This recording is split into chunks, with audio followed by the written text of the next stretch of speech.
Welcome back to Around the Block Volleyball. All of the US leagues are finished, but our coverage isn't. It's national team season and the US has announced all of their teams. Let's break them down, starting with the senior teams. Let's start off with the women's. We can start off just naming the position, then we'll talk about them, and at the end, we'll kind of give our overall thoughts. Yeah, so women's senior team. Let's start with the setters. I'll read these ones off. First off, we have Jordan Poulter. Everyone knows her. She's the main setter for the US, has been for the past 2 cycles, I think. Then we have Jenna Gray, younger setter, played in Brazil, very good. 3 natties with Stanford too. Yes. Then we have Rachel Fairbanks. Everyone knows her from Pitt and League One, just made that transition. Then we have Ella Powell, who played in France. She was a really good setter for Washington. Then our final setter, we have Sage Kahaina Torres from Texas and also League One Austin. What do we think about these setters? I mean, we kind of talked about it last week, but I do think it's very interesting that Jordan Poulter's on this, while there's a lot of the other, Olympians not on this list. Yeah, a lot of people taking time off. Yeah, I thought that was interesting. I assume it's definitely for leadership, and she wants to be there to help out a lot of the younger players on this roster. But hopefully she can get some rest, because I feel like she's just been having nagging injuries for a while now. Yeah, I think especially for League One, during that season, we saw her kind of splitting into that 6-2. Sometimes you could feel like she wasn't moving perfectly on the court in some games. Felt like there were some injuries. She just came back from an injury last year to make it into the Olympics. There's a lot of stuff going on. Hopefully it's just leadership. Hopefully she's a good mentor and she won't be maybe she'll travel, but maybe not play necessarily in all of the VNL games. That being said, I feel like Jenna Gray is probably the most likely to play. I mean, yeah, I would say Jordan Poulter, we don't really know. I think she's going to be the wild card of how much she's going to play in these rosters, but I think Jenna Gray is probably best fit right now just because she has the experience. She's been playing pro in Brazil, so she has that experience. And obviously she was super successful in college too. So I think with that experience, it helps her. I think Rachel Fairbanks would be a really fun watch. Yeah. I'm going to assume that they're going to give her some time as well. Some weeks for sure, I believe. So she'll definitely play. But I don't know. Between those two, mainly is what I'm thinking. Yeah, I mean, I think the way VNL is and the way the season is for Team USA, I think we forgot to say this at the beginning, but Team USA already automatically qualified for the Olympics. So a lot of people are taking this season off because they can rest. We don't need to worry about qualifications, really. So that's why maybe for this VNL, we'll try a little bit more experimental things. I wouldn't be surprised if all of the setters got to travel at least 1 week. Yeah, for sure. And they're all very skilled. They're all really good. Yeah. Everyone's good, but I would expect the main 2 setters to be Jenna Gray, Rachel Fairbanks, and obviously Jordan Poulter if she travels with the team. Yeah. I mean, obviously she's, number 1 setter. It's just, how much will she be playing just because of, she really shouldn't have to. Yeah. But it's really up to what Eric Sullivan, head coach, wants to really do here. Yeah. We'll figure that out, but let's just move on to the outsides now. All right, so for the outsides, we have Avery Skinner. She played in Italy, and she was also in Kentucky as well. Ali Franti, she's been on the national team for some years already, so, she has experience. We can also put Maddie Skinner in here. She played opposite in League One, but she also played outside for all of her years in college. Next, we have Kalia Lanier. She is also playing in Italy. She also has a lot of experience as well. You can also throw in Ronnie Jones-Perry. She also played in League One. She also has a lot of pro experience. Then the younger player is Sarah Franklin.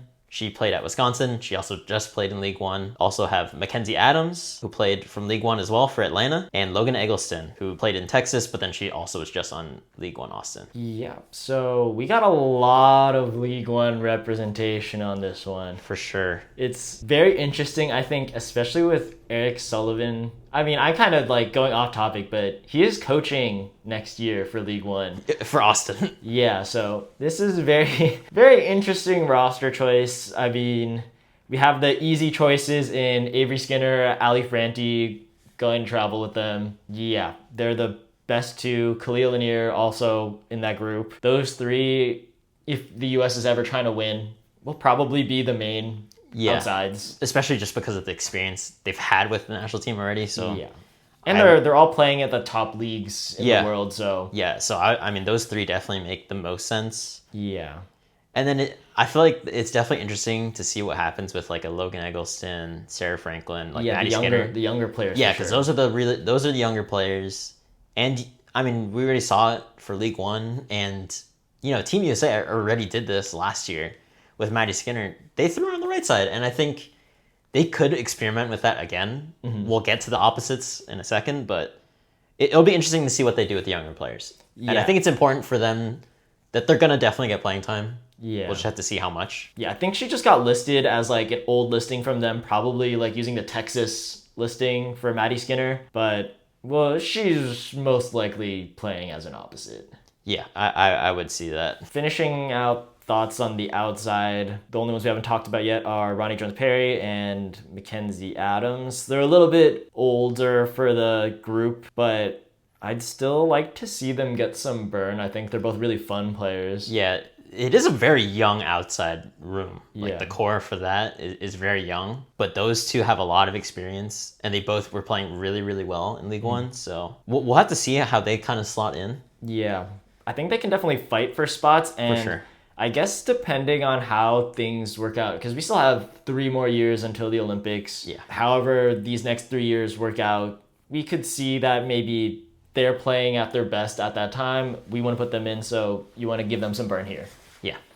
But I think, mainly those three that we talked about, Avery Skinner, Ali Franti, and then Kalia Lanier. Yeah, because they're all young, younger also. So and they've already just been playing on the national team. So it makes sense for those three for now. Yeah, I think they're just here to finally take some reps as the outsides, you know. They don't want to have to compete with Jordan Larson again, Kelsey Cook again. Let's move on to the right sides, opposites.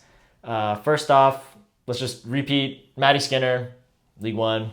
Then we have Taylor Mims, who is playing in Italy, high level. Danielle Catino, playing in League One. Olivia Babcock, who's still in college, playing for Pittsburgh.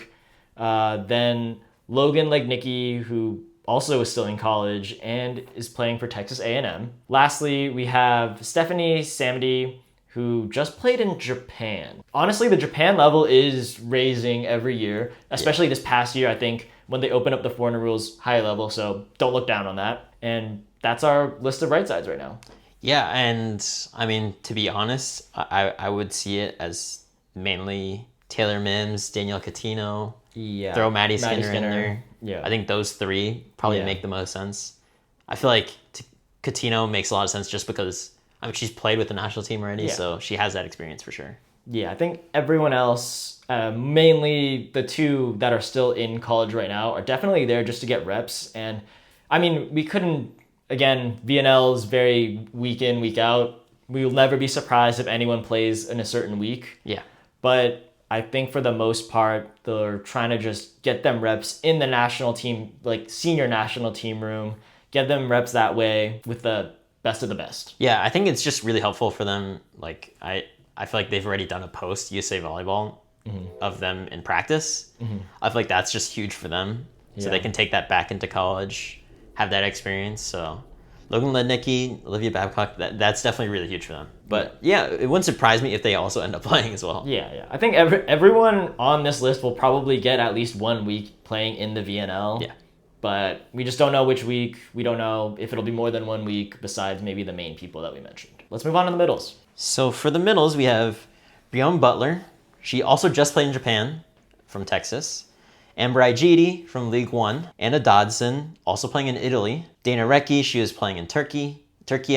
Asia O'Neill, Tia Jimerson, Molly McCage, Serena Gray. They were all also playing in League One. So a lot of League One representation here for the middles. Yeah. But all deservingly so. They all played really, really well. So yeah, everyone on the list super good. I think everyone on this list has some form of national team experience, whether it be on the youth level or a little bit of burn on the senior team. I think looking at this list, obviously number one choice on this list, we're picking Dana Recchi. She was already on the Olympic team, still super young. You want to keep giving her that development. She was playing in one of the best leagues in the world, she's going to be playing here. Yeah, and I think even for the USA side, for the coaching room, I think they definitely want to see how she looks. Yeah. Now with a extra year under her belt, how she can look going forward into the new cycle. Yeah, I think this will be an important year, probably developmentally for the US, because last year they didn't really, or during the Olympics, they didn't really run her too much. Yeah, I mean, they really ended up going with more experience because they kind of had to. Yeah. I think they were looking to transition. Obviously, with Jordan Larson, that was a key player in that. But then you still had really solid players like Kelsey Cook, Jordan Larson, Justine Wong-Orantes, and Jordan Poulter as well. But now you're looking into how do we make the smoothest transition possible for the younger players. And I think this is important because this is just the year right afterwards. So they still have time after this VNL year. And I think for Dana Recchi, the one thing that the Team USA will be looking for will probably be like how fast her lateral movement is. I think that was what was holding her back a little bit previously, is at the national team level, things are getting faster and faster. Sets are running faster and faster. You need to be able to move as a middle to get to those blocks. And I think Dana Recchi, just being so tall, it's a little bit harder for her to move as fast. But I think she's working on that in Turkey, working on that in pro, and I think I see some improvement. So I think we're gonna see her. Yeah, I think for sure. I mean, just an extra year of higher level volleyball, it's gonna help her. So I think this is definitely a really diverse middle group. You can kind of see any of them playing. I wouldn't be surprised if any of them are playing, just because of a lot of them are like similar age, where they have pro experience already, and they all showed up really well, especially the ones in League One. We saw that, obviously. Yeah, I think Dana Recchi might be one of the youngest on this list. Yeah, with like Asia O'Neal. Yeah, probably. Yeah, and then everyone else is in maybe they're like, I mean, even those guys are probably already in their mid 20s, and then everyone else is late 20s. Molly McCage might be like 30, but yeah, I think we can look to everyone on this list kind of playing and be pretty solid. I think they can all contribute as a middle. Yeah, I'm most interested personally, just mainly because we watched League One, in Amber Ajiti and Tia Jimerson. I think I want to see how they stack up against kind of the best of the best middles in the world, setters that try and run their middles in creative ways. I want to see how they can manage and deal with that, because we didn't necessarily see that in League One. Yeah. And Breonna Butler, I think she can definitely slide and be really good here as well. So no one to really sleep on for the middles here. Yeah. Everyone will get play, as we said. Then now we can move on to Libero's very, very fun position. So first off, we have Morgan Hentz playing in PVF for the Atlanta Vibe. Best libero for them. Then we have Lexi Rodriguez, the best libero from NCAA, just played League One. Then we have Zoe Jarvis, also playing League One, known for being on the Texas teams. And then Lauren Brisnow, who plays for Baylor right now, who's still a college student. And I think this one's pretty obvious. I think it's just going to be Morgan Hentz mainly is the focal point here, just because of the age of Justine Wong-Orantes. And obviously she's just not in this year, so you would look to Morgan Hentz with the pro experience that she has. Let Morgan Hentz probably take the reins for the most part. But I would not be surprised if like Lexi Rodriguez takes a big step here as well. Personally, I mean, we didn't get to see a lot of Lexi at the pro level, which is the hardest part, but I might lean towards seeing Lexi, just her being able to play with and under Justine Wong over these past couple months already. Yeah. I'm hoping to see that the improvement and adjusting to the pro level is just been there, learning from JWO, because looking at Morgan Hentz, Pro Volleyball Federation, probably not like it's the way that they play is not the closest to international volleyball. Just the size. I think the biggest thing is the size of the players. Yes, you have Brittany Abercrombie, she is national team level. She's on her own national team, but everyone else, the attacks are coming from a little bit higher. Swings are a little bit stronger. I'm hoping that Lexi Rodriguez she'll get burned, but she'll be playing for sure. I'm hoping to see her in a little bit more because I think traditionally with VNL rosters don't really prioritize liberos. Yeah, I feel like they're always just only going to bring one. Yeah. So, I mean, most of them are probably going to play at least a little bit. I think Lauren Brisnio is probably the only one that probably won't, just because of the age. Yeah, and she's probably just, again, in the gym level of the game. Yeah. Get that practice. I think Morgan Hens, Lexi Rodriguez are the main two that I'm looking at. Mm-hmm. But Zoe Jarvis will definitely get some playing time. And I think she played pretty well in League One. Yeah, I think she'll do really well as well. Yep. And now we can kind of talk about the team as a whole. Looking at the women's team, definitely skewing towards youth, which I guess we all could have expected. This is a season where you want to give your youth a chance. I think the only thing would be for the VNL is that we do have the world. I don't know how much the US cares about world championships, honestly. Yeah. But that's happening also at the end of the summer. If we care, I guess, if Team USA cares, you don't really have like the most experienced team probably to train here. But again, it might not matter. We have a lot of really good players, and I think the more competition that all these young players get, the better Team USA will be for the future. Yeah, I would say that it's very interesting. They can go like very different ways with it. They can trot out like a really experienced roster if they wanted to. Mm-hmm. And then they can also go really, really youthful, where there's players that are literally still playing in college. Okay, yeah, I don't know if that's going to happen too much. Yeah, but they definitely can sprinkle them in, and I think that's probably what they're going to try and do. Mm-hmm. So we'll have to see how that goes.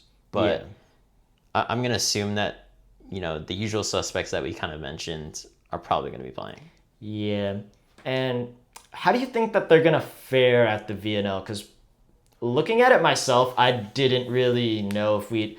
People were like, oh, like, how's it going to be in the finals? Who's going to play in the finals? I went, I don't know necessarily if we're going to make it. Yeah, I mean, it's interesting just because of the players that are available is not the team that won the Olympics. Yeah. Obviously, even 2 cycles ago, or even last cycle when they made it to silver, like, it's going to be very interesting to see what's going to happen there. Mm-hmm.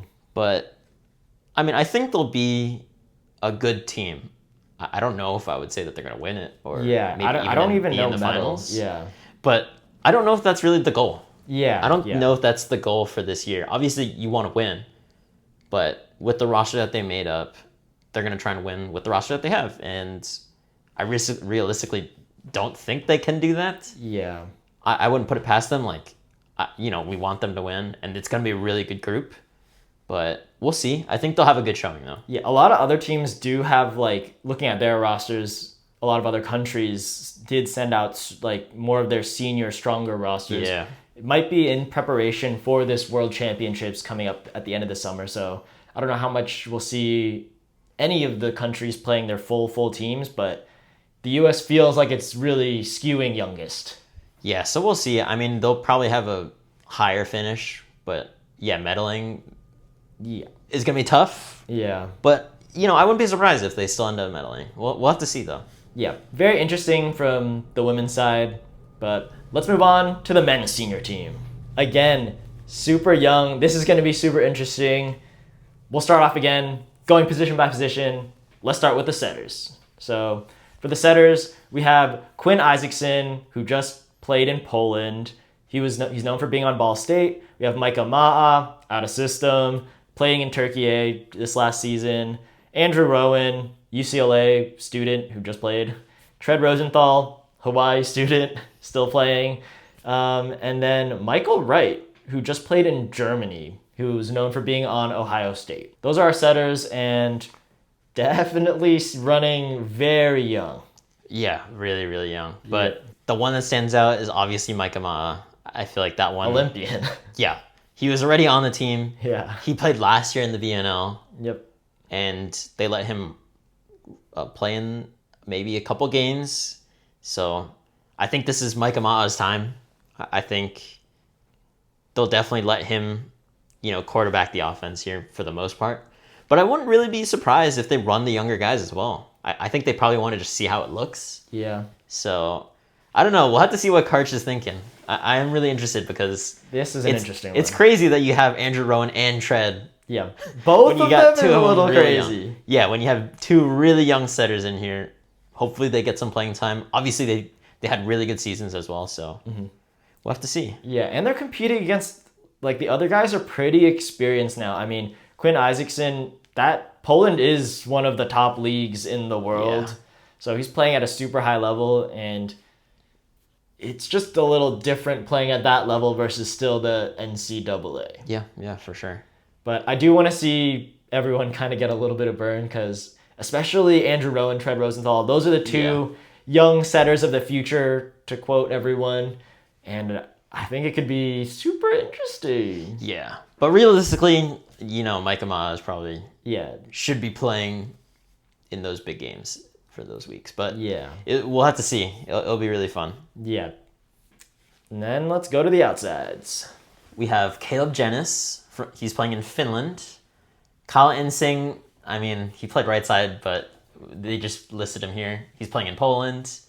Jacob Pastor playing in France. Cooper Robinson played at UCLA, obviously. Nolan Flexen playing from UC Irvine. And then you have Ethan Champlin, was from UCLA before, but now he's playing in Germany. Jordan Ewart is playing in Italy from Stanford. This is pretty interesting. It's not that big of a core of outsides. Normally you travel with, say, like 4. Yeah. So we will see probably most of these guys travel with the team to VNL every week. Yeah, I mean, there's only really 5 of them. Yeah. Kyle Insing is listed as an outside here, but only 5 of them. Yeah, you're probably going to see all 5 of them. Really I think for Kyle Insing, the thing, we'll talk about it a little bit later, but I'm not sure how much burn he'll get at the opposite. We could see him moving to the outside, but I think in terms of people I'm most interested in seeing, it'd be Kyle Insing, it'd be Jordan Ewart. I think Jordan Ewart actually had a really good season this past year, so we can look for him to kind of be moving up. Then I think Ethan Champlin. I really want to see how he works national team. Yeah, I mean, to me, he's the big one that I want to see as well. Mm-hmm. But I can't lie. I think everyone wants to see how Cooper Robinson does at the senior level. Yeah. I think people think that he's going to be the next one up. Obviously, he's just been doing that well. Really good size. He showed how good he was during the college season. I would like to see him get some playing time here, but there are some more experienced outsides in that room, so. Yeah, I think he might also not be quite at the level of passing as everyone else, especially when moving up to the professional level of he's serves. just not going to be as used to it. Yeah, like we were all, the entire NCAA season, we talked about Moni serving. There are a lot of national team guys who can serve as well as Moni, so if Cooper Robinson and Nolan Flexen per se were having issues with that, it's going to be tough to give them full burn at the national team level. It's a very interesting core group of outsides here. We'll see them all play. We talked about who we want to see. Yeah. So moving on to the right sides, the opposites. Starting off, we have Camden Gianni, who played in Finland this past season and at GCU. Then Kevin Cobrine, who played in Germany, also a UCLA alum.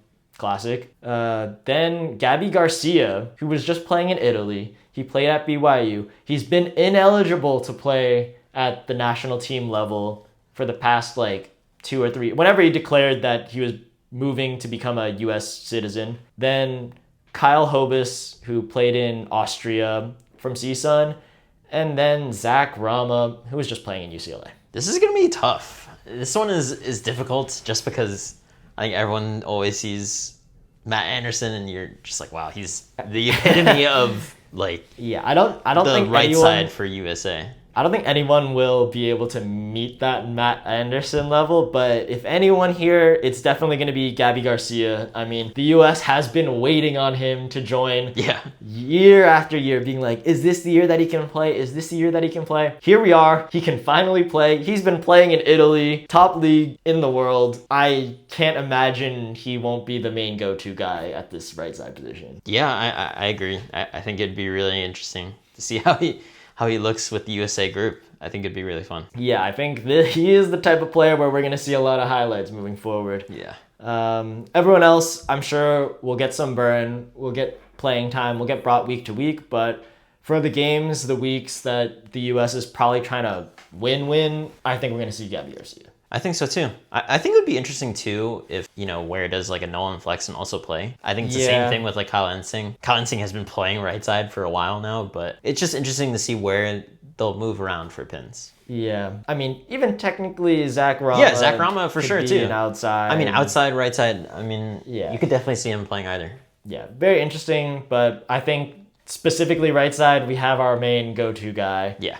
Let's move on to the middles. Middles, we have Jeff Jendrick, who's obviously on the USA team already, playing in Turkey. Shane Holdaway, playing in France from Long Beach. Patrick Gassman, who's playing in Greece, played on Hawaii as well. Cam Thorne, just played at UCLA and GCU, so got the really young guy in there. Merrick McHenry, playing in France from UCLA. Michael Marshman, also playing in France. Next, we have Matthew Knigge, who played in Germany last year. We have Daniel Wetter playing in Paris. And then the really, really young guy, Parker Tompkinson from USC. Yeah. That was the surprise. Yeah. I was so surprised to see him on the senior team. He's already on the U21 team, but if he's on the senior team, he's probably going to be playing with the senior team. Yeah. That one is just so interesting to me just because of, he's literally just played his freshman year. He looked amazing, obviously. He played really, really well. But yeah. That was really interesting to see. I mean, when we got a 7-footer who can move that well, you gotta give him a chance. Right, yeah. It'll be so exciting. Realistically, I don't know how much he's going to play. Yeah, this could definitely be a training season. But the practice for him is going to be really,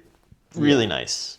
Yeah, I think looking at this group, if we were to really be try-harding, again, we want to see Jeff Jendrick playing every single week. For sure. Aside from him, that's where everything can get a little bit. Who do we want to see? I can't lie. Yeah. It'd be most exciting to see Merrick McHenry. Yeah. I think that one is probably the one that people are looking at. Yep. That he's going to be playing, kind of taking hopefully one of those spots in the future as a middle. Yeah. Just because of the size, the fluidity of how well he moves. We are looking for a middle unless David Smith is coming back again. Really playing like LeBron, man. Yeah, Taylor Averill, of course, is still playing, but I think he's just around 30 right now.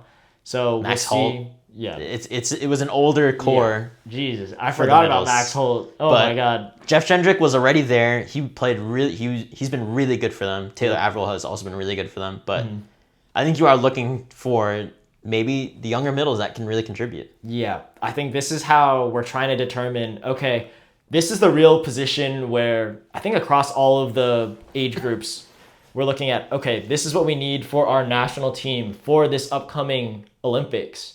Who's going to step up?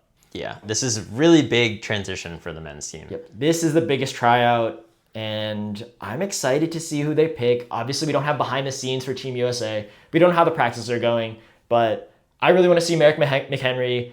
It'd be really cool to see Parker Tompkinson play a week. Yeah. But I might be asking for too much there.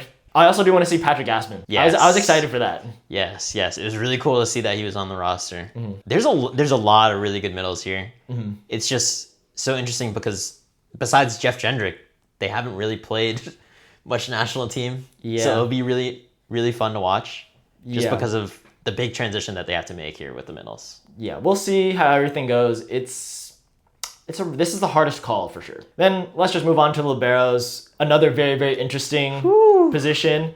Let's start off with the first one. We got Eric Shoji. Everyone's like, why is he still playing? But he just played in Zaksa, just playing in Poland. Then our other liberos are Mason Briggs, who just played in France, famous for being on Long Beach. Kyle D'Agostino, already been playing on the Team USA, played in Germany, known for being in Stanford, and Jacob Riley, who just finished his season at Pepperdine. Yes. Again, Eric Shoji was a crazy pull for me. I thought that was insane that I saw him on the list, but I mean, it might be the same thing of like a Jordan Poulter role of you're just playing as leadership and mentorship. Mentorship in the gym. Yeah. And he could be important in games that they really are going after it. Mm-hmm. I think there's still some chemistry that you probably want to see with Eric Shoji and some of these other guys just in case. But I mean, I'm looking to Kyle D'Agostino, Mason Briggs. It's going to be one of those two guys, I would say, mainly here. I'm a Mason Briggs fan, so I want to see him on there. But Kyle D'Agostino has also been really good. I think Kyle D'Agostino is the one who's had the experience already playing for the team. Yeah. Mason Briggs, really good, had a good season playing in France. Jacob Riley could be the future, so we never know. We'll see moving forward. It's always hard to tell with the guys just coming out of college because the level does step up and it gets difficult, but he was pretty good this year. I mean, he was the only All-American. Yeah, the only All-American That was for not liberos. honorable mention. Yep. So we'll see how this libero position stacks out. I guess maybe we could see Eric Choji, but who knows? Yeah. Then let's talk about the roster as a whole.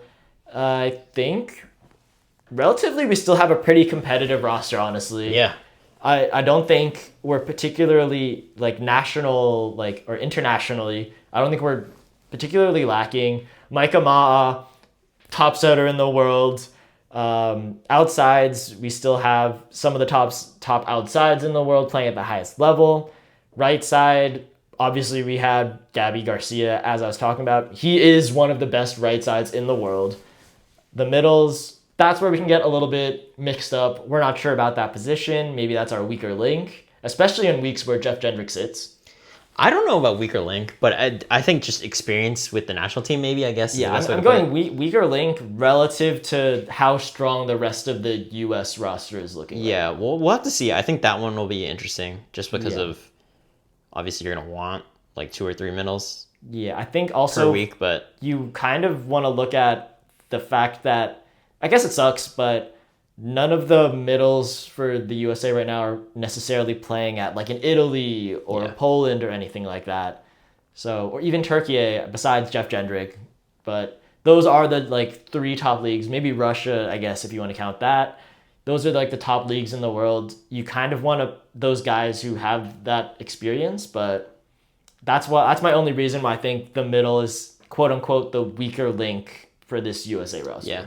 And also, we'd be remiss if we didn't mention Cam Thorne. I actually thought it was a little surprising just because of the size factor for Cam Thorne.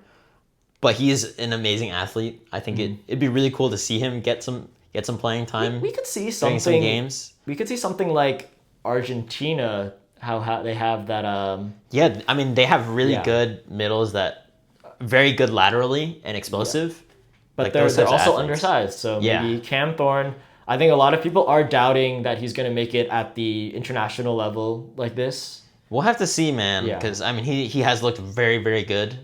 So it's just interesting, and I love that he got onto the roster for this year. I think we're going to see him, if he playing similarly to the Argentina style. I think that could actually he could fill that role really well. He plays just as fast and athletic as them. Yeah, so it's definitely a different system that they would be running, and it'd be very interesting to throw him in there. Yeah. Because it's a different look for sure.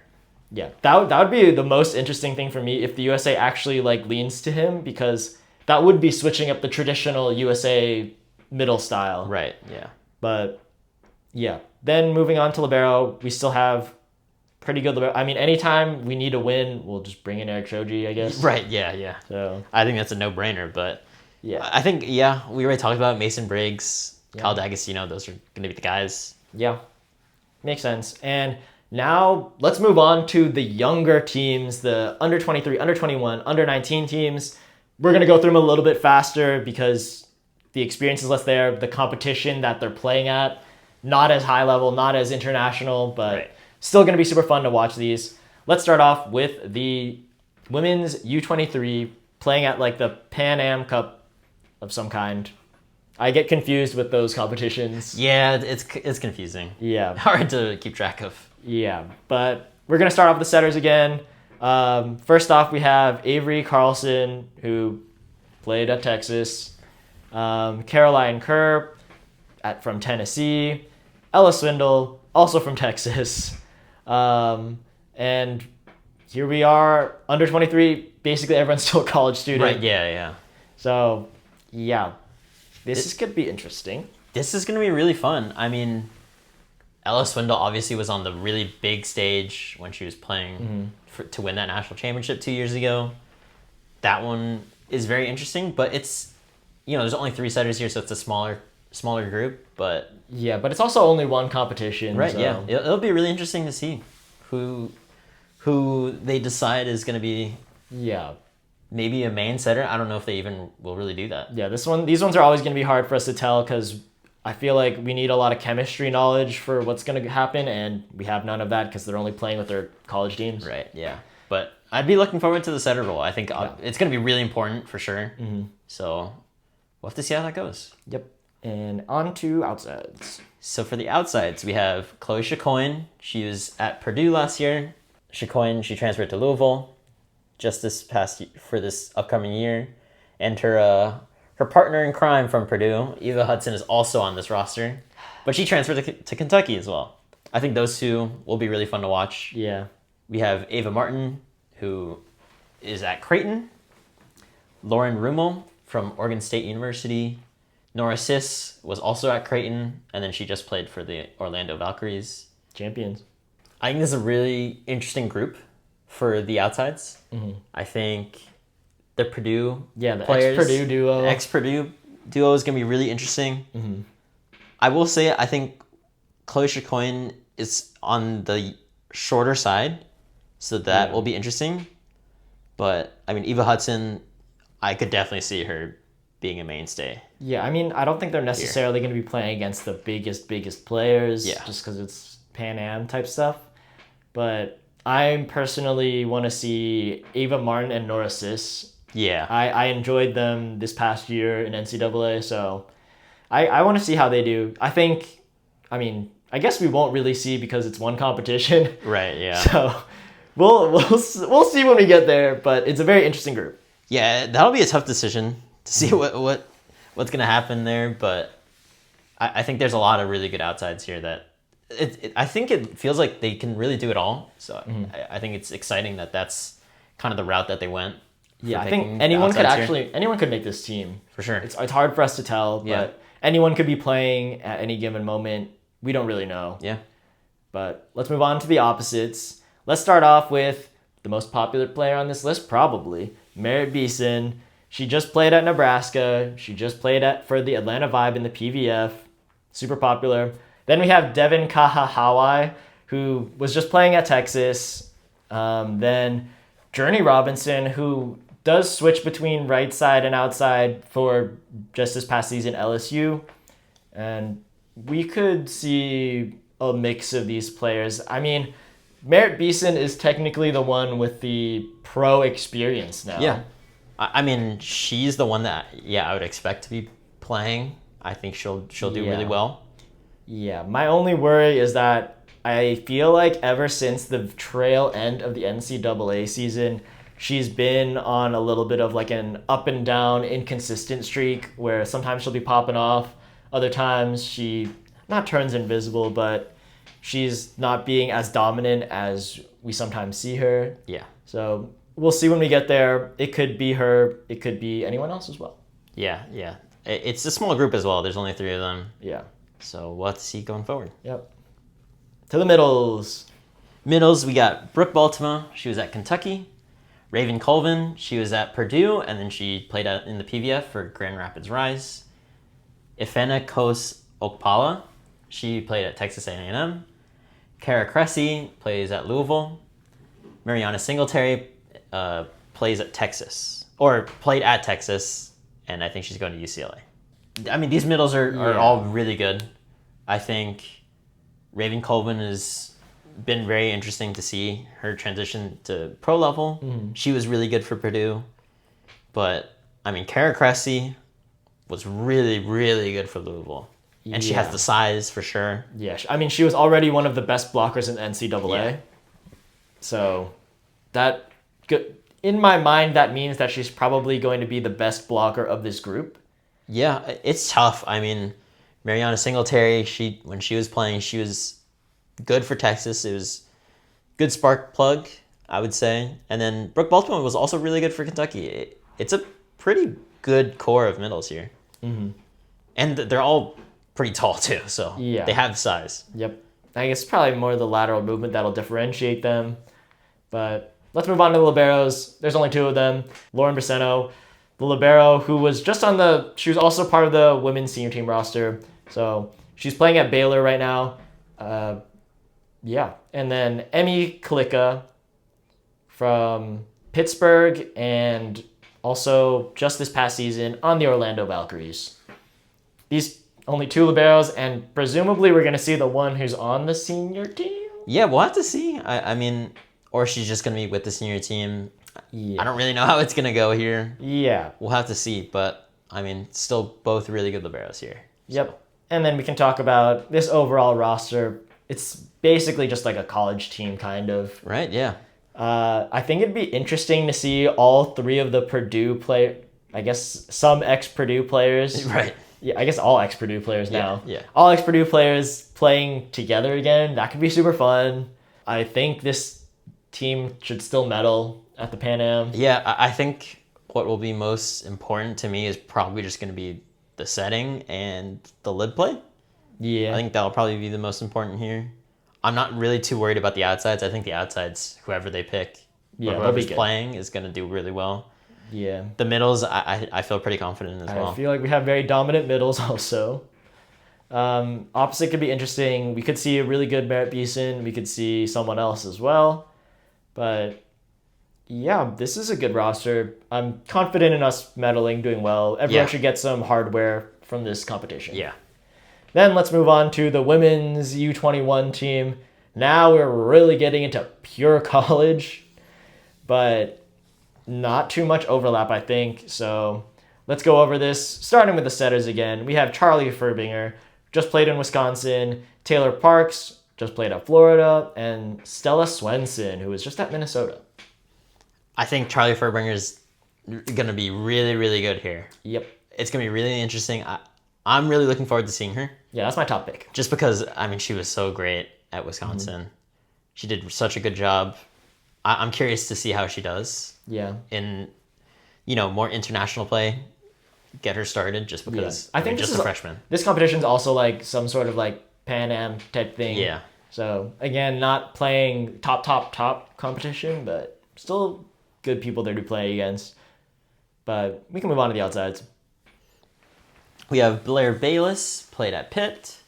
Carly Cisneros, sorry for butchering it, from Arizona.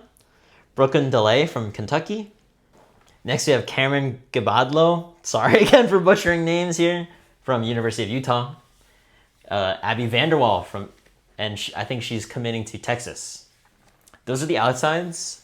I think, to me, first glance is Brooklyn DeLay. I think that's 100%. the one that I'm like, wow, this is going to be really good for her. See how she does.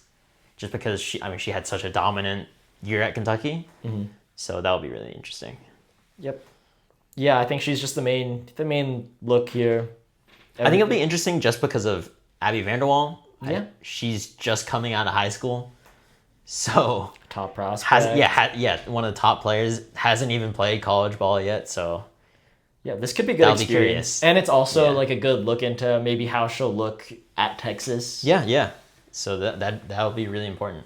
Let's move on to the opposites. Starting off with Noemi Glover, who just played at Arizona State University, Abigail Mullen, who was just at USC, and then Jaden Livings, who is again one of those opposite outside hybrids who just played at SMU. Again, another tough one. I mean, I guess Abigail Mullen. But Yeah. I'm not too versed in all these players, to be honest, but I'm excited to see all of them play. We'll see them next season as well, so it's good to keep an ay on them here. Yeah. And then for the middles, we have Aiden Ames from Texas, Lizzie Andrew from Stanford, Favor Anyanwu from SMU, Jayla August from Florida, and Taylor Harvey. And then she just committed to Texas. I think this is just another interesting group. Yeah. It's hard to know really how well this group is going to do. I think Favor Anyanwu will probably be really good here, along with Aiden Ames. You saw how good she was coming in as a freshman for Texas. That'll be really interesting to see. Yeah, I feel like those will be the two main ones to look at, but again, I'm not too well versed in all these players. I don't know how good they look, especially compared to each other. Yeah. So anyone could be playing, but again, we're getting a good look into what we'll see next season from all these players. Probably all looking to be standouts. And then onto the liberos, we have Ramsey Gary, who played at Texas. Then we have Molly Tuzzo, who's at Kentucky. This one, I mean, I've been a big fan of Molly Tuzzo. She was really good at Kentucky. So that's who I think is probably going to play there. I mean, that makes sense. She has a good amount of experience already playing at the college level. Yeah, and knowing how USA kind of runs things, maybe we'll see both of them in just to have a DS as well. Yeah. So, yeah. As for how this roster will do, again, I think it's another thing where we could probably get some hardware for all these players. But in terms of what we're looking forward to, I think this is just a good indicator of how everyone will play more internationally and then how we'll see them playing next season.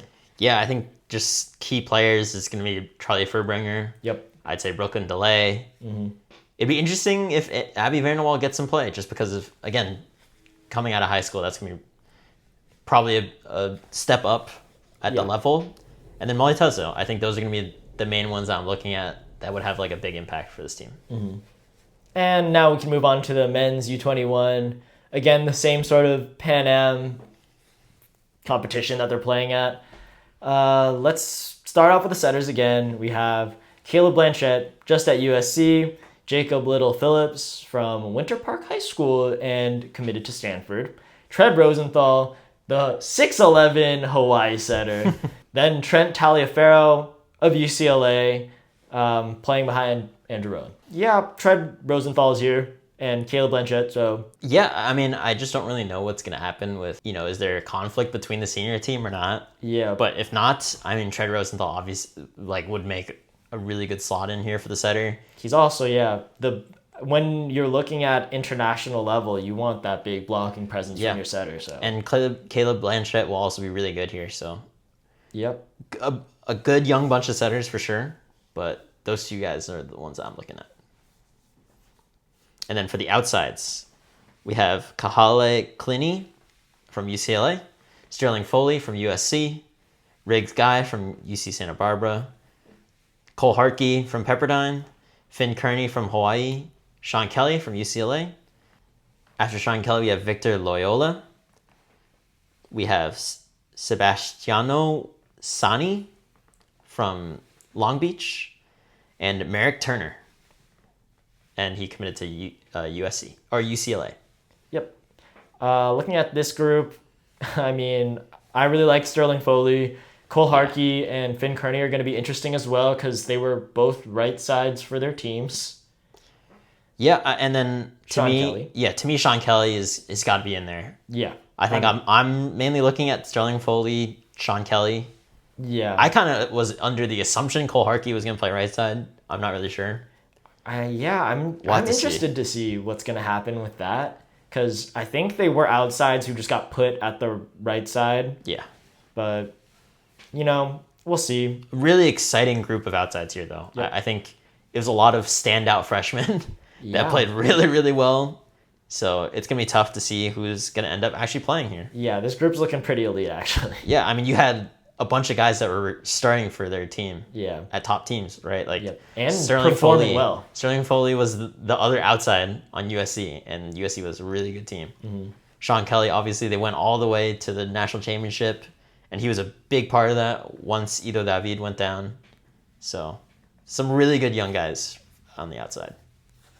Okay, let's move on to the opposites. We only have two, probably because the other guys could also play opposite.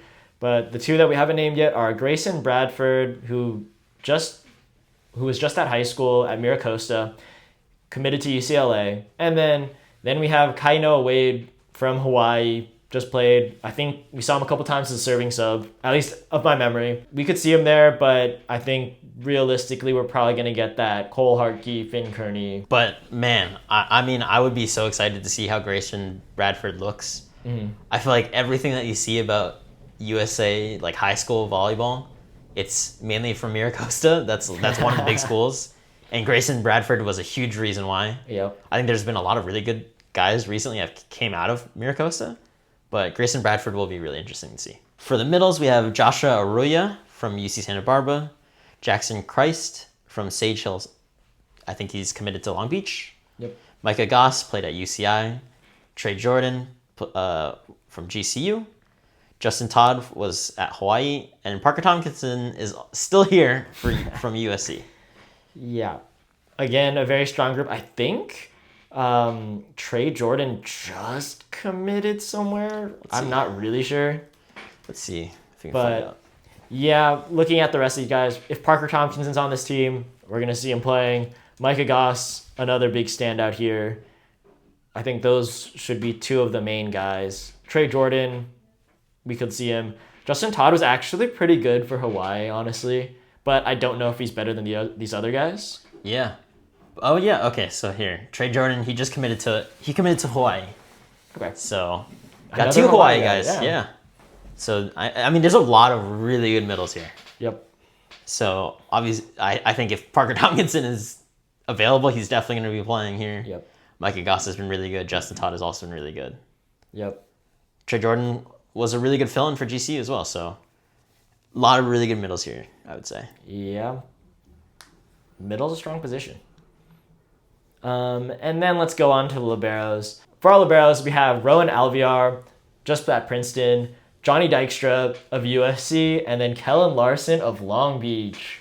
Man. Very strong position. I think two of our favorite liberos in Kellen Larson and Johnny Dykstra. This could be big. Yeah. And then Rowan Alviar has been really good for Princeton as well. So low-key, he was kind of popping off against Penn State. Yeah, you can't sleep on him either. So it's a really good lib room. Those three guys have been really good. So it's going to be really interesting. Obviously, I'm going to want to see Kellen Larson, Johnny Dykstra to play. So yeah, and going over this team, I'm assuming this team's going to be really good. Yeah. Everyone was so good in college already. So I can't imagine this team not getting, again, hardware at this tournament. Yeah. Really strong team. Yeah, we had a lot of starters already from this group. Yeah, I mean, a lot of these guys were starting on their college teams. Yeah. Very impactful freshmen, so I can't even think of a weak position that we'd have. Yeah. Like, this is going to be a really strong team. This is a strong team. Yeah. It really will be. Yeah. I mean, so we're looking to hear some good things from this U21 team for sure. Mm-hmm. And then let's quickly just talk about the girls and guys U19 teams. They're all high schoolers, so we don't really know any. But I think there's a lot of already prior Team US experience. And I think a lot of these players we're going to be looking forward to moving into the college scene. So this is just a little sneak peek. Okay, yeah, so we'll put them on the screen. Keep an eye out for all these players. Maybe you'll watch a couple of their games in their tournament, but these are all players who are probably going to make big impacts in college moving forward. And that pretty much does it for our coverage on the Team USA teams. I think we have a lot of fun teams to look forward to this summer, a lot of volleyball coming through, and yeah, we'll just keep our eyes out for them, and it's time to move on to the rally round. Welcome to the rally round, where we do our drafts, blind rankings, and other games. This week, we're starting off with drafts again. We're going to start off with building a team using the USA men's VNL team. We did the same thing with the women's last week, so it's time to do the same thing with the men's. Let's draft teams using the Team USA VNL roster. I'm trying to figure out who had first pick. You had first pick. I had first pick, so it's your first pick this time. I'm taking Micah Ma. Good pick. Get me my setter. Yeah. Okay, now for my two picks, give me Gabby Garcia. I need to see this guy playing. He's already elite. Give me him on the national team. And then give me Jordan Ewart. Had a big year at Italy. I also have to see him playing.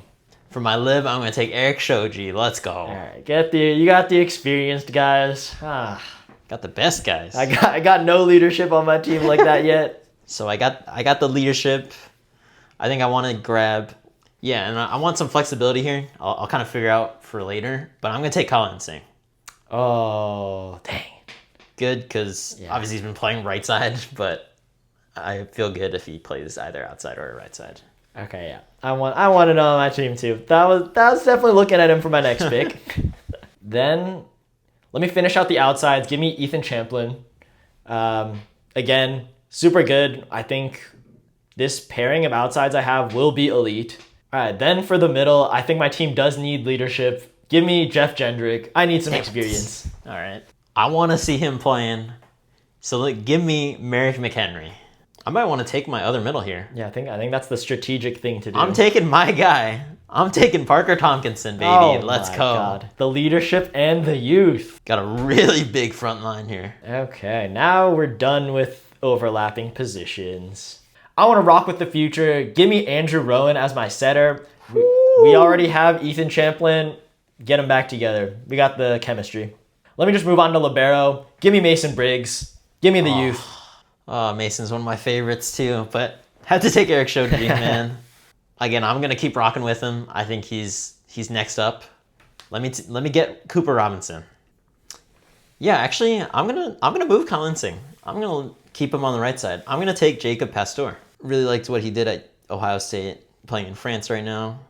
Since you picked Jacob Pasteur, give me his teammate from this past season. Give me Shane Holdaway. I liked what he did at Long Beach. Haven't kept up too much with him since then, but let's get him on the roster. And those are our teams. Let's go over them. Just give a quick review of who we got. You got the first pick. You can read off first. I got you beat here with the popularity. I got the most famous TikTok guys for volleyball. We got Eric Shoji, and I got Makama'a. I feel good about that. Yeah. Then I got Colin Singh. I'll make him my right side. And then I got Jacob Pasteur and Cooper Robinson, so a little bit younger for my outsides. But I still feel really good about how they're going to play. I got Merrick McHenry and Parker Tompkinson. So got some youth, and I got some experience here. Yeah, good mix, good mix. And then for my team, my youth is Andrew Rowan at the setter. People are talking about him being the future for USA Volleyball. Let's see it here.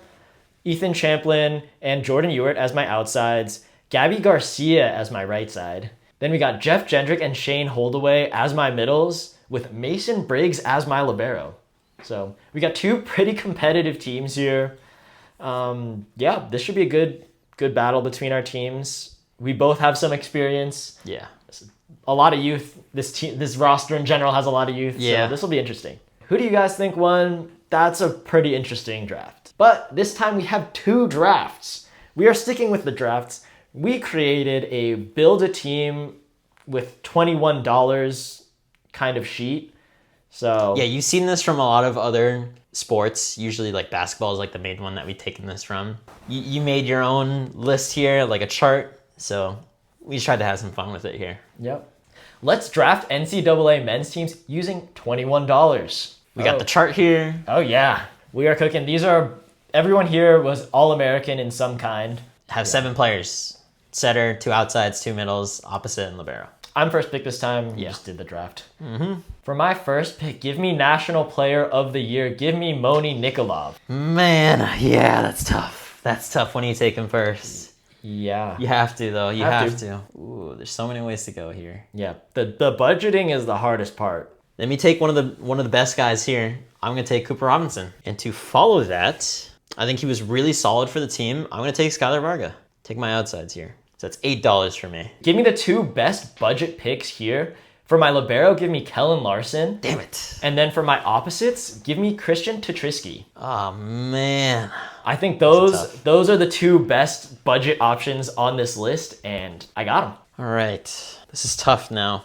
All right, I'll do the ones that I feel confident in. I got, and this is perfect because now I'm locked up now. Now I can pick who I want when I do it this way. For my middles, I'm going to take Parker Tompkinson and Kurt Neusterer. Okay. Really big front row here and really good defensively. I feel really good about that. Okay. Again, we've done the whole overlapping positions thing. Let me do some math before I lock in these picks and potentially screw myself over. That's what I have to do. I have to do the math. But I feel really good about how I landed up. I'm going to be a high roller. For my outsides, give me Halir Heno and then Dylan Klein. Wow. Oh, yeah. Okay, I might have a little bit of regret on what I just did, but it's okay. I still feel really good about it. For my opposite, I'm going to take Cole Harkey. I think he was really, really underrated. There were a lot of really good right sides this year, but Cole Harkey was really good for the Waves. And then one of my favorites, I'm taking Johnny Dykstra as my lib. You know who I'm taking now, baby. Come on. Oh, you only have one position left. Yeah. Yeah. All right, to finish off my team, give me the UCI middles. Give me Micah Goss and Maxim Grigorev. All right, and then to finish off, I got Andrew Rowan. That's my setter. Okay, these are both pretty good teams. Who do you guys think won this matchup? And can you draft your own team? And then for the last part of this build a team, let's build what we think would be the most optimal team.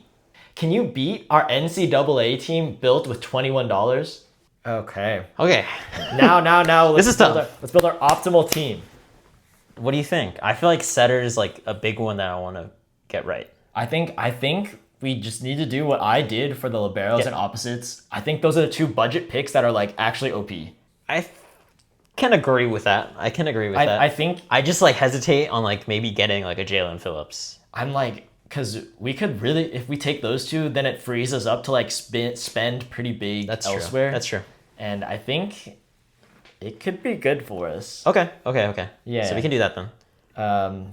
Okay, now is where we have to make right. So yeah, Kellen Larson. I mean, again, I rock with that. He's one of my favorite liberos, and it's really good to get him at $2 here. Yeah, and same thing with if we're getting healthy Trisky. Right. Yeah, and that's how we're gonna do it. Yeah. I think just in the way that we ranked them here, it kind of made sense that he was at 2 just because of the injury. So yeah, we didn't really get to see him play a full season here. Yeah, I think just freeing us up to spend more is just good. Yeah. I think for the middles, that's where we can kind of also just like potentially cheap out. Right. But I think if we have a good setter and good outsides, our team is lit. Yes. But who do we want to go?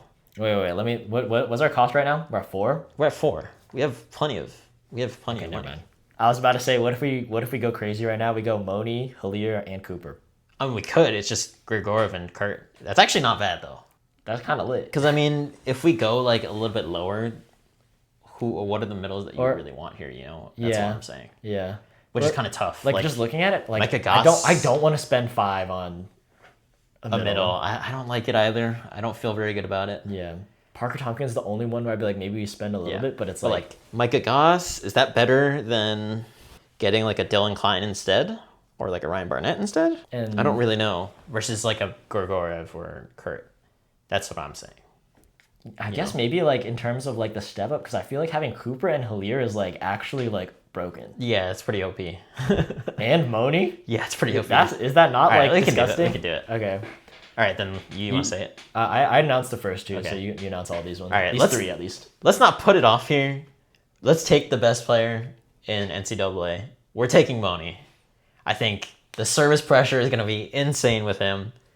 Then we got the setting has been so good. And then, hey, maybe you get some option too, you know? Yeah. And then we're not going to play around here with our outsides. We are taking Halir Heno and Cooper Robinson. We got a stacked team right now. We feel really good about taking some really impactful, some of the best players in the NCAA for the outsides. Yeah, and then that makes our middles an easy choice because it's all we can do. Right. Then we have Maxim Grigorov and Kurt Nusterer as our 2 middles. So we spent all $21, and I think we have an insanely elite team. Yeah, I think our pins are really good. Our libero is still really good. Obviously, we have the best setter. And then the middles are nothing to snuff at here. I think the firepower of our team makes this unbeatable. Yeah. And then defensively, hey, this defensive team is very good. The blocking is nice. Yeah. All right. I mean, could you draft a team to beat ours, or what would you have done differently? Okay. Our team's so stacked. Wait, this is actually OP. Okay. Literally, if Moni just has the option to give it to any pin and the back row like this, it's so broken. And he can swing? Because both of these guys can hit Bicks. The only guy that's like Dylan Klein is maybe the best pick, but... Yeah, but... Halir Heno, Cooper Robinson is pretty good. This is disgusting. Okay. Now let's move on to the next portion of the rally round. We're going to be playing some games using the U.S. national teams, kind of those rosters.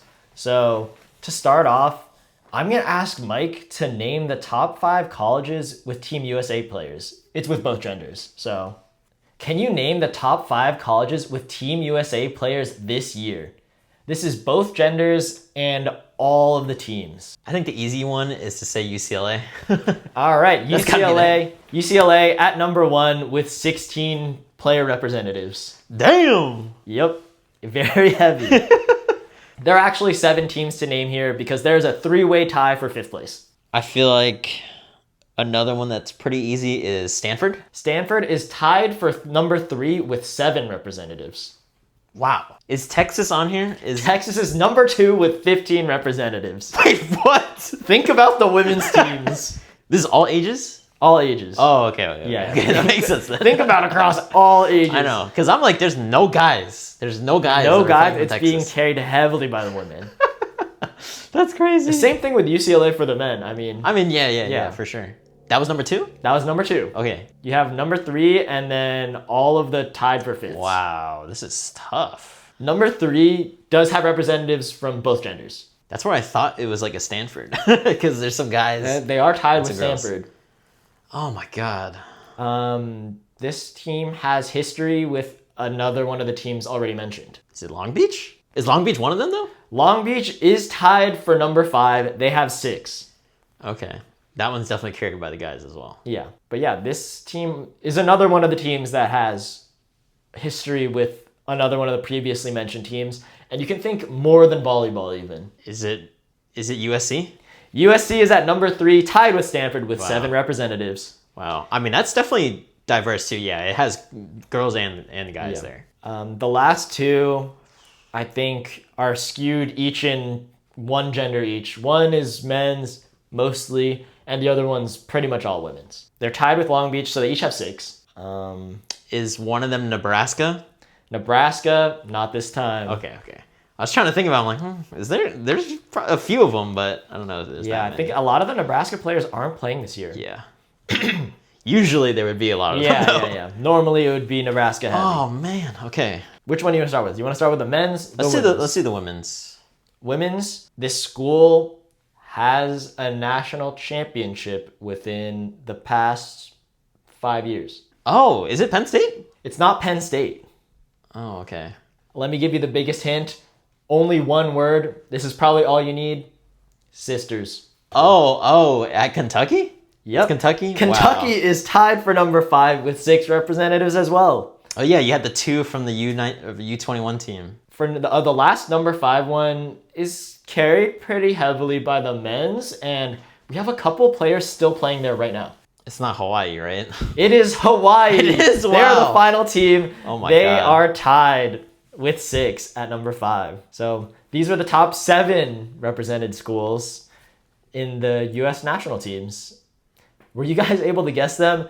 It's pretty crazy that some of them are so skewed per gender. Right, yeah. It's like UCLA is almost all guys. Texas is literally all women's. Yeah, Oh crazy man. teams. Yeah, wow.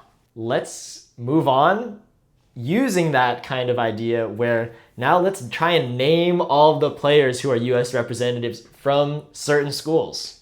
Can you name all of the 2025 Team USA players from UCLA? Oh boy, there's a lot of them. There's a lot of them. We have 16 of them. Okay, let's go off. Starting with the men's, let's rewind back in time. This year, we had Cam Thorne, Andrew Rowan, Cooper Robinson, Zach Rama. Then the year before that, we include Merrick McHenry, and then Ethan Champlin. Micah Ma'a is one of them. I believe Zoe Jarvis played a year there. Uh-oh, this is where I'm starting to have some trouble. You have from both. You have both women's and guys still. I'm gonna start needing some hints. One of them was also like a secondary team. So like they went there first, Yep. and then Or no, well okay, so this one she just transferred there. is it Singletary? Yes, Mariana Singletary. How many does that put me at? Is that only like 9? Yeah, you have 9. Oh my god, it's so cooked. You still have one more women's player. All right, what are we looking at hint wise for her position? Middle. A middle from UCLA. Just give me this one. It's Anna Dodson. Anna Dodson. My Just bad. played in Italy. My bad. All right, you still got a lot of guys here.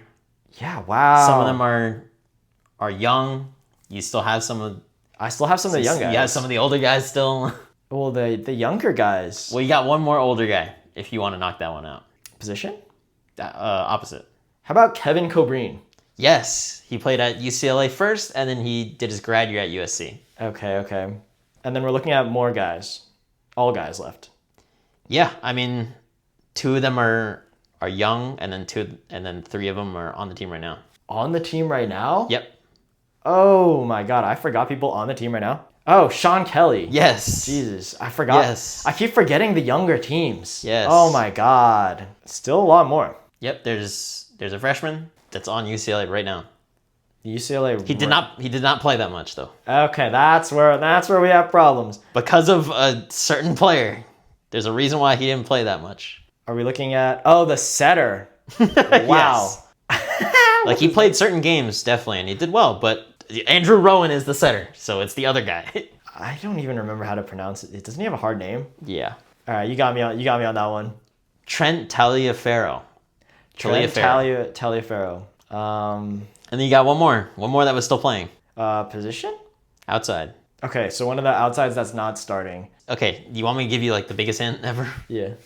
He was the serving sub for the team. Oh my God, he also has a hard to pronounce name. Yeah. Last name Clinny? Yes. Kahale Clinny. Kahale Clinny. From Hawaii. Okay. How many's up him yet? You have 2 left. 2 left. Okay, where do these... These are young guys though, so they're not there yet. They're U21? Yep. Oh my gosh, is it 2 of the high schoolers? Yeah, they're high schoolers. Give me these 2. I'm not gonna know the high schoolers. Well, the big one from Miracosta is Grayson Bradford. Right. That's the big one. But then there's into also them. Merrick Turner. I'm not locked into the high school ones. It's hard to know these right now, but once they get into college, we'll be rooting for them, and it'll be fun to see. Yeah. No, that one is tough. We'll know them a lot easier now. Yeah. Give me a year or 2 for when they play. Yeah. Well, you had 16 of them, so that was really difficult. Yeah, that was the hardest one, especially moving into. I think the U21 is where we're gonna get really difficult with these. How many of these UCLA players did you get? All right, my turn to ask. Can you name all the 2025 Team USA players from Texas? There are 15 of them. It's a lot. A lot. But let me try and figure this out here. I'll try and go with the easier ones. Yep. Mariana Singletary. Mariana Singletary. That's one of them. Oh my God, the other middle. I've already forgot her name. You know what? Let me do the easy ones because then it'll look. Yeah, really... get the League One ones all out of the way and stuff. So let's do the easy ones. Maddie Skinner. Yep. That's locked. Molly McCage. Mm-hmm. Asia O'Neal. Mm-hmm. Sage Haina Torres. Oh, Zoe Jarvis. Logan Eggleston. Yep. Oh my God, brain fart. I think that's all the League One players. Yep. You got a couple current players. Let's do Ella Swindle for that 21 team. Yep. Oh my gosh, I don't remember the other middle's name. Okay, current. Yeah, current middle. Something Ames. Aiden Ames. Aiden Ames, Yep. that's her name. Yep, Sorry. I'll give it to you. Sorry. Okay, that puts me at 9. Is there any other one more current players? A lot of current players. A lot of current players. And then one graduate. Oh my God. One more graduate on the senior team now who did not play or who is playing in Japan. Oh, Breon Butler. Okay, yep, Breon Butler. Yes. Are there any other pros? Oh, that's all the pros. That's all the pros. Okay. You have one player who just transferred out. She just played last season, just transferred out, and she's going to SMU now. Oh, Avery Carlson? Yep. 2 more current players. Oh, man. I believe. And I assume they're on the U21 team. Oh, my God. What's the right side? It's the right side. It's the right side for Texas. I forgot her name, though. Oh, my God. She's... Something Kahahawai. Devin. Devin Kahahawai. Yep. She's there for sure. Okay. Yep. One more? One more current player. Position? Libero. Libero? Yeah, I'll just give this one to you. Ramsey Gary. Oh, okay. Yep. Okay. And then the next 2 are high schoolers that are commits. So I'll probably just give these to you. Wait, too. I know one. I know one of them. Okay. Abby Vanderwall. Okay. There you go, Abby Vanderwall. And then the last one is Taylor Harvey. Oh, okay. Yep. So some youthful players. Whew, man. Yeah, another difficult one. Yeah, that's tougher than I thought it was. Can you name all the 2025 Team USA players from Stanford? Okay, Stanford. Let's start off easy. Eric Shoji. Yep. Yeah. Also easy. Jordan Ewart. I remember that. And Kyle D'Agostino. All big men's players for sure. There's another really, really big one. Morgan Hens. Yes. Okay, there you go. And then a teammate. Yeah, Jenna Gray. Yeah, there you go. Yeah, okay. Get those ones out of the way. Those are the big ones. Okay, so now you only have 2 left. One is a high schooler. That one's going to be tough. And the other one is currently there. Currently there? Mm-hmm. Right. Oh, wow. I do not know the Stanford team that well. Give me a hint. Well, she's a freshman, so... Because the only one I'm sure you think about is Sammy Francis. Yeah. She's not there. Like, she was their other... So their other middle. Pretty much. One of them. Pretty much, yeah. Or she was the other main middle. Besides Sammy Francis. Yeah. Okay. I think she has also a first name, last name. If that makes sense. Yeah, like, yeah. Yeah. I remember because Francis and then this other one. Yeah.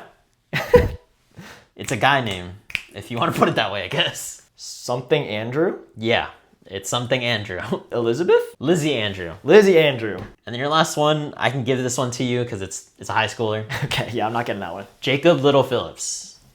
Oh, the other setter. Yep. Okay, got it. He's on the U21 team. Yeah. Okay, that one was hard. Yeah, he's the high schooler compared to the older guys on that team. Yeah, that one's pretty difficult. Were you able to get these Stanford players? Can you name all the 2025 Team USA players from USC? I'm going to do the easy ones for me. So I'm going to let's do Caleb Blanchette. Yep. Parker Tompkinson. Sterling Foley. Yep. You still got one more from this group. Johnny Dykstra. Yep. There you go. Okay. Last 3 now. Here's where it's harder. You have one more guy. You have one more guy left. Pro. One more guy left. He's playing pro right now. He also played at UCLA. Kevin Cobreen. Nice.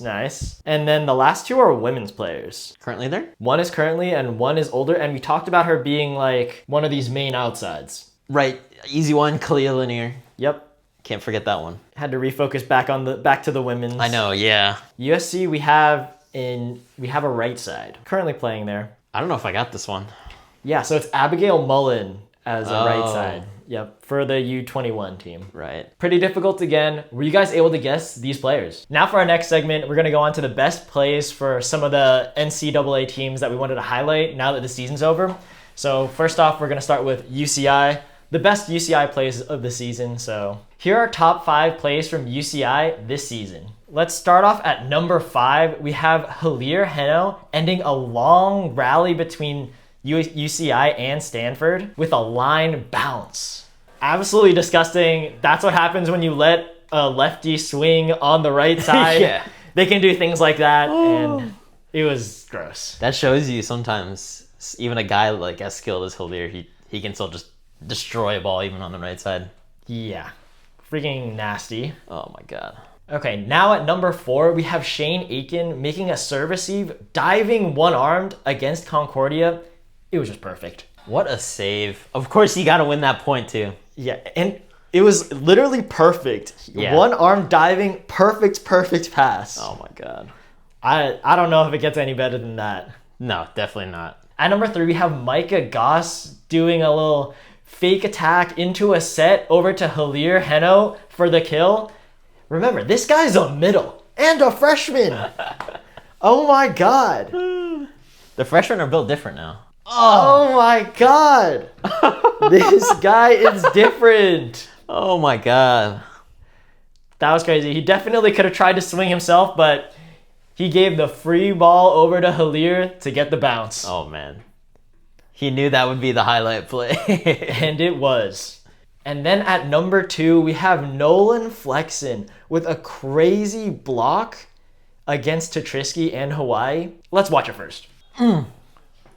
Oh my god. That block was actually straight down, and I think it bounced higher than any other block I've ever seen in my life. I know. It kind of looks like someone bounced it. Yeah. It's like and not he just was the the one bouncing the ball. Yeah. Oh my god. Crazy block from Nolan Flexen. And on one of the best right sides too. Yeah. That was nasty. Oh my gosh. And then at number 1, we have Andon Curacao receiving a middle attack from USC. And then Joe Carlos has to run with a one-handed set to Micah Goss, who gets the kill. Oh my gosh. Absolutely disgusting play. There's no way that set should have worked, and Joe Carlos just made it work. Yeah, the sequence of plays is just disgusting here. Yeah. It just doesn't look like it's supposed to work. Yeah, normally that ball would just have to be a free ball over, but Joe Carlos just sets Micah Goss up to really kill that ball. Yeah, Micah Goss just said, screw it, I'm ripping at it. And it worked. It was crazy. Oh my gosh. And those are our top 5 favorite plays from the UCI season. Next, we're going to do USC. So here are our favorite plays from USC this season. At number 5, we have against GCU, the hard cross swing by Dylan Klein, hitting 2-2. Usually people see 4-4, but this time Dylan Klein said, "Nah, I'm gonna hit the 2-on-2 to you." Yup, absolutely nasty. This is like one of his like go-to shots, just the super, super hard cross. Yeah. It's disgusting, and I don't even know how you play good defense on this or what you do as a blocker because you're blocking most of the court. Yeah, and it's so easy for him the way it looks, even though he usually hits it on the outside.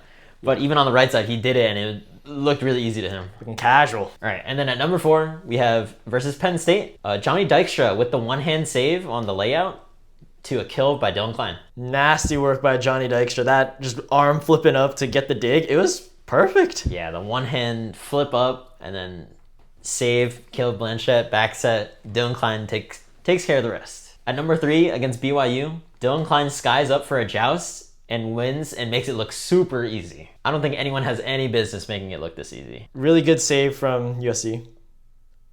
Oh my God.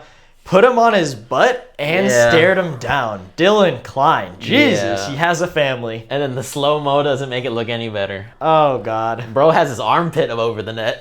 Oh God. That's weight room. Weight room. And then at number 2, against Ball State, Dylan Klein with the iconic Bic, and he hit it into the face. Run the offense, classic Dylan Klein Bic, hits the Ball State libero in the face. Yep. Probably the best Bic in NCAA, and just hitting him in the face. That's crazy. And yeah. Whew, best Bic in NCAA for sure. Makes it look too easy.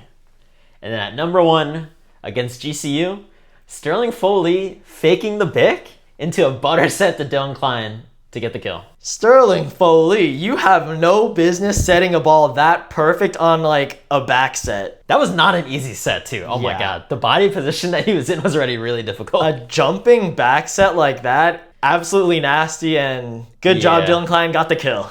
I know, because you see this happens a lot now in the pro level, and like a lot of people do this.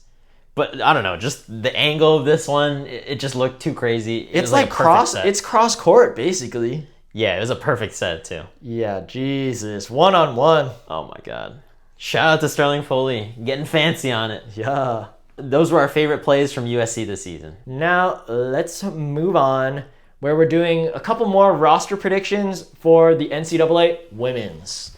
Season's coming up. We saw the spring games. Let's get into some roster predictions. So we'll start off with Penn State. This is the reigning champions in the NCAA. Who's going to be the starting 7 for the Penn State Women? So to start off, I think this team is very interesting because obviously they just won the Natty, but there's some really good staples for this team just because they still had some really young pieces. Mm-hmm. So I think the easiest one is the setter. I think Izzy Stark had an amazing year. She was the freshman of the year for the nation, right? She won that, so I think that's a lock as a setter. 100%. Yeah, I mean, she was an All-American. She ran the offense for the best team, and I feel like her sophomore year, she's just going to get better. I think shout out to Addie Lyon, the junior transfer from St. Louis and Missouri. Just has more experience as a setter, but I think Izzy Stark here, Katie Schumacher colleague, is going to want to stick with her guns because, I mean, Izzy Stark was so good. She proved it already. And then for the outsides, this is where it's a little difficult, I would say. For me, I kind of put, you could say Kennedy Martin or Caroline Jurevicius. I think one of the two is probably going to be there. It kind of depends. I kind of see Caroline Jurevicius going to the outside so she can pass and let Kennedy Martin hit the right side. But I guess they're interchangeable. I think they're both going to be starting, so it's just whichever spot. I thought Jurevicius was really good last year. Obviously, she wasn't the focal point of the team, but she was still really good as a right side. And I think she can still look to do it on the outside as well. And that also lets her make way for Kennedy Martin. And then the other outside is the one that's going to be a little difficult. I would say you look at the freshman with Marion Collins. She was one of the top recruits from the 2025 class. And they're kind of looking to maybe find someone to fill the shoes of Jess Merzick and what she was doing. So I think she's a really good recruit to look out for. Another one is Alexis Ewing. This is actually another freshman recruit from the 2025 class. And she's actually the daughter of the NBA legend Patrick Ewing and the Long Beach State star volleyball player Cheryl Weaver. So really good genes, and she's a really good player. I think she also can be very, very good for the Penn State Knitting Alliance. And then you also have to shout out Emmy Selman. She's transferring over to Penn State from Ohio State, where on the Buckeyes, she was one of their top hitters. So now as a sophomore, she can look to improve on that with more experience. So there's a lot of good pins that you can look at here. I think maybe Emmy Selman just because of experience to start off with, but Marion Collins, who knows if she's having really good spring practices and in the beginning of the year. We'll have to see. And then the middles. One of them is still there. So Maggie Mendelson was the middle from last year. And I think she's a lock to be a starter for the 2025 team. She was good on offense and defense. I think she's a really strong blocker and really efficient when she was ever getting set. And then the other middle is the one that's going to be hard. That's the one where I was like, there's Catherine Burke, maybe, that she's returning. She's a returning player. She's a sophomore. Or they also have the second highest rated recruit for Penn State, which is Gabrielle Nichols. I think she will also be hopefully dynamic for them with Taylor Trammell being gone. But otherwise, I'm not too sure about the other middle right now. I think that's the spot that I'm definitely the most curious about on what's going to happen for them, because that's going to be huge who that other middle is going to be. And the right side, I mentioned it before, Caroline Jervicius, Kennedy Martin. You kind of pick your poison here. I feel like Kennedy Martin, she looked like she could do whatever. So we'll have to see. She is kind of that good. Yeah. So. Yeah, 6'6", really, really dominant player. I think she hits OT over like a lot of people. Yeah. She was a 2-time All-American, National Player of the Year semifinalist last year. So joining Penn State, she's pretty much just going to be automatically the go-to pin. That's just how I see it. I don't see what other things Izzy Stark is going to look for. But I think as a go-to pin, this is definitely someone that you would like to see for a team like this. She was already doing that for Florida, so Continue being that go-to person. Yeah. And then for the libero, I thought Jillian Grimes was the easiest pick here just because of she was the starting libero for last year. And she was really good. And she's just going to get more experience after last year, so she'll keep it up. I think also now she's just a senior, so you got more experience. Hopefully she can help lead a little bit more now with the seniors being gone. So that's who I had for the Penn State starting seven. Yeah, do you guys agree with him, or do you guys have a different starting seven? Are you guys swapping the right side, outside type of thing? Just let us know. That brings us to the next section where we do the same thing, but for Louisville. They were the runners-up. They lost to Penn State in the finals. So let's go over their roster because there's a lot of movement there too. Who do you think are the starting seven for the Louisville Cardinals? So let's start off with the setters again. Last year, they were doing their 6-2, so they had two. Naelis Cabello was the ACC Freshman of the Year last year and one of the two setters. I would consider her the main setter from last year. I think she's going to be the main setter this year. She really feels like a leader on the court, and I feel like the team kind of feeds off of her energy. But they also got a transfer from the University of Washington. They got Molly Wilson, so they got their setter. I think that if they're going to do a 6-2, these would be the two to go to. They're both really good, but I don't think you can not pick Cabello as your starting setter if you're trying to do a 5-1. We'll figure out what they do further on, but I think you have to keep her. The other setter that they have is a freshman. It's Hannah Kenny. Yeah, I don't know how much she's going to get burned, but I think you could see her coming in as one of the two setters, especially if there's any injuries, any rest going on. We're going to have a lot more season to go. Who knows? Maybe she takes that spot from Molly Wilson, but I think Naelis Cabello has to be on the team because she is like the leader, the main leader. I think that'll be interesting too, just because of, you had Elle Glock last year, and I thought, running a 6-2 most of the time, you can kind of get away with like the setter not having so much impact on one player. Now it was like shared between two players now. But I think this would be interesting if they do end up doing a 5-1. We'll have to see what Dan Meskey wants to do. But, that's a lot more pressure for her and a lot more responsibility if she ends up being the 5-1. Yeah, I kind of liked how she handled that because they had to do that a little bit last year during their national championship run.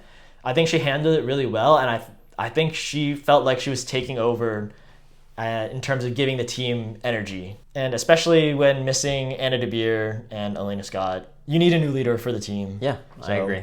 I think she's ready to take that role. Speaking of that brings us to the outsides. Let's talk about Chloe Chacoin, the transfer from Purdue. Is she the new star to replace Anna DeBeer? I think that's what they looked for with this transfer. She is on the U21 team for Team USA, so that's a big pickup for them.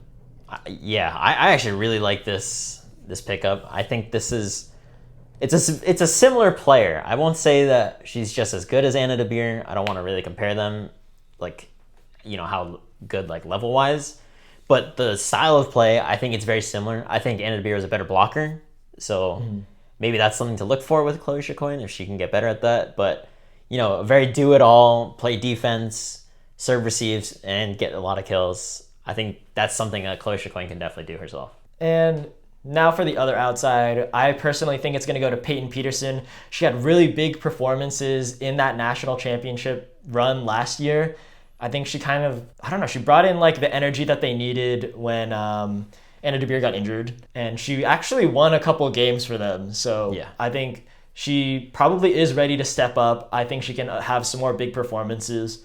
But the other outside options are Alana Bankston, who's a junior outside. She has a chance of making it as well. During the spring games, I think she also performed to quite a high level. And then we have Ava Utterback, who is a sophomore, but she redshirted last year, so it is her freshman redshirt year. I think she also had a couple good bright spots during the spring games, but... Yeah, we'll have to see. I definitely agree with Peyton Peterson. I thought she was really good last year in just the big games, knowing that she can already do that. And then now, hopefully she can handle a bigger load now that, you have your senior outsides that are gone. But I will say, I actually do think Ava Utterback has looked really good. So I'm curious to see how that's going forward. But I think your main two outsides are definitely locked in. And now let's move on to the middles, where they lost PK Kong to UCLA over this transfer portal period. So that's a pretty big loss because I think they had some of the strongest middles, that strong middle core in NCAA, which helped bring them to the finals. But they still have Kara Cressy, who's in her redshirt senior year, already one of the best blockers in the nation, and she's also playing on the U21 Team USA. She's essential to this team. You are going to see her 100%. Yeah, I mean, best middle. And arguably one of the best middles, I feel like, in the nation, too. Just... you wouldn't see her get set too often, but she definitely has the skill. I think they would look to get a lot more production from her this year. And then the other two middles, who I think are going to be kind of both working themselves in, I think it's going to be a game-to-game thing. It's Hannah Sherman, who's a redshirt junior. She already got playing time last year, and she's going to have to try and step up to try and fill those shoes of PK Kong. But they also have Kalissa Blackshear, who is a freshman, and I think just with the loss of PK Kong, they are going to be trying to figure out that extra middle spot, and she's going to have good opportunities as well to fight for that. Now for the right sides, they have one right side on the roster right now. It's Reese Robbins, same as last year. She's going to be the right side. She's the only option to be right side right now. She's really good. She was a big scoring option for them last year, especially after the Anna DeBeer injury, like I mentioned. I think Louisville still has some roster spots to play with. I'm not sure if the transfer portal fully closed yet, so maybe there are going to be some extra pickups that they make, but right now, it's going to be Reese Robbins. Yeah, I mean, Sofia Maldonado Diaz was the other right side in that 6'2" for them, and she graduated out, so... Yeah, there is a lot of question. If you are looking to run the 6'2", it's not so obvious who your other right side is going to be right now, at least from our vantage point. Yeah, maybe you pull one of those outsides. Maybe you get an extra player. You sign someone onto the team.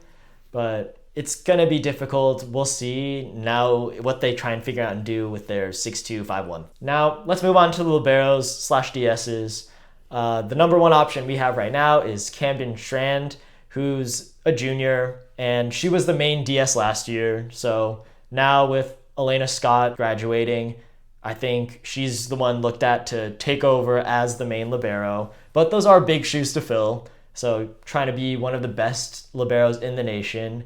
She was already good as a DS, but we'll kind of see how she moves into the full-time libero spot. That comes with a lot of leadership, but I think she could probably do it. Then next, for the DS spot, we have Sam Unteed, who's a sophomore DS/libero. I think she's going to be the one to move into the DS spot. She kind of got that role during a lot of the spring games. And I think of the rest of the players we have on the roster, she got the most playing time last year. So I do think they look to her sometimes as a DS for her serving. But the other two are also have mentioned. They're both juniors. We have Jessica Drapp and Molly Urban. They both also got playing time, just less last year. Use all your DSs. They're also going to get playing time. And I think the liberos is the one where they still have a lot of players, but we're going to see all of them still getting incorporated onto the team. Yeah, this is just another one of those really good teams, but a lot of roster turnover. So this is going to be very interesting to see if they can make a smooth transition here. Yeah, I think, like I said, I think they only have 14 players on the roster right now. They have a lot to work with still, so we'll see if they can make any moves continuing throughout the summer. And I think they're still going to be a strong team. And that is our starting 7 for Louisville volleyball. Let us know if you guys have it any other way, or if there's maybe other transfers that might be going on already. That brings us to the end of the episode, and thank you so much for watching. If you made it this far, please comment down below what you think about the Team USA teams, who you want to see on those VNL rosters. They're big rosters to pick from, so a lot of interesting combinations. So let us know in the comments, and thank you again so much for watching, and we'll see you guys next time. Peace.